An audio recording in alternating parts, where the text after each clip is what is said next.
Hi, I'm Tim. Welcome to Watchbox, and thanks for logging on. If you love this watch, email me, tmosso@thewatchbox.com. It's your purchase and pricing email question line for buying this or any watch you see on any Watchbox platform. Reach out to me directly. It's in the description below, tmosso@thewatchbox.com. Today, we are discussing the new for 2017 Girard-Perregaux Laureato Skeleton, the latest version of the Laureato line that first launched in 1975. This model is extensively hand-finished and uses the upscale caliber 1800 rarely seen on Girard-Perregaux watches.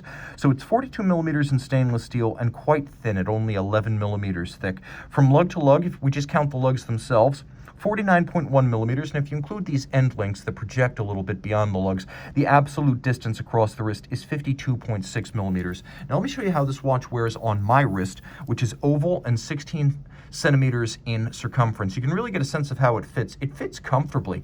I'm having no problem wearing this watch. It would wear underneath a dress cuff. It's very thin. It's nowhere near overlapping the edge of my wrist, and you can really see that well here. Superbly comfortable, nice, broad, more of a cushion case than a round case watch.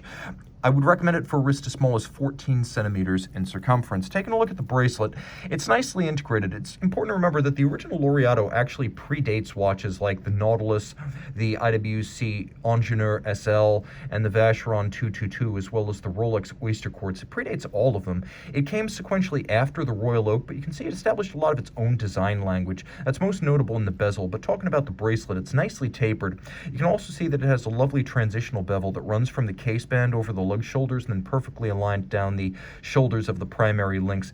The primary links are satin finished on their side, they're horizontally satin finished on their top, and then the intermediates are all of a high polish. You can see that the bracelet is sized using screws rather than pins and sleeves, and there is a half link. As you can see, there's a half link built in on both sides so you can fine tune the fit. It is a double deploying clasp with twin trigger release. Remember, Patek Philippe uses pins and sleeves on its bracelets today, so in that regard, GP's solution is more upscale using screws. So if you have screwdrivers at home, you can easily size this bracelet. The twin trigger system ensures it's going to stay shut and never pop open. As you can see, you have the faceted outer face of the crown reminding you of the shape of the bezel. The crown is a screw down. The watch is 100 meters water resistant. You have longitudinal satin finish on the case band. You have horizontal satin finish across the lug hoods and the case hood, and then you have that lovely bevel that runs on both sides. The bezel, as you can see, features a circumferential satin grain on its very top, but then polish on its edges. And unlike, say, the bezel of today's 5711 or the Royal Oak 15500, it is threaded into the case. So the assembly method here, as well as the aesthetic, is quite distinctly different from the Nautilus and the Ingenieur, the 222, and the Royal Oak. The watch is very compact, partly because the bezel does have such a pronounced structural roll and roll in the watertight integrity. There's no immense gasket underneath it as there is in the Royal Oak, for example. The dial, let me get as close as I can without ruining this focus. The dial is gorgeous.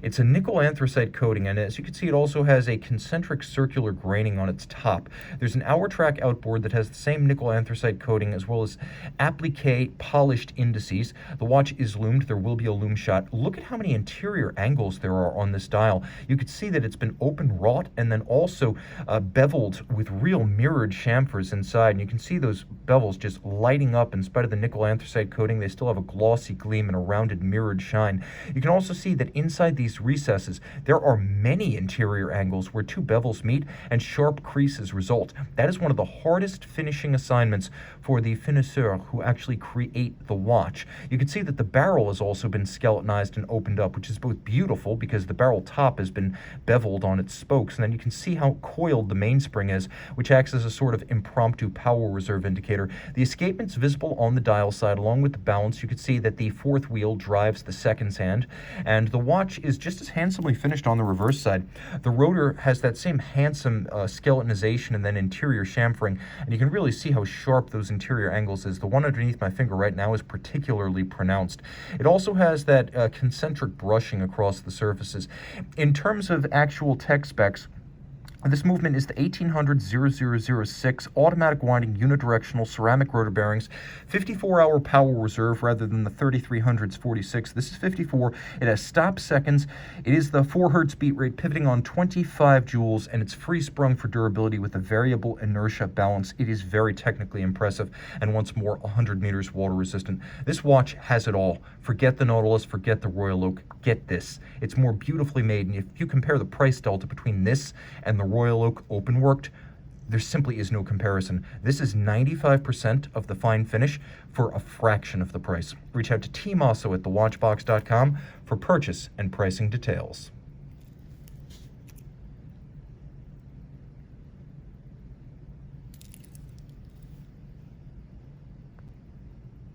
Back with the Laureato Skeleton, fully loomed.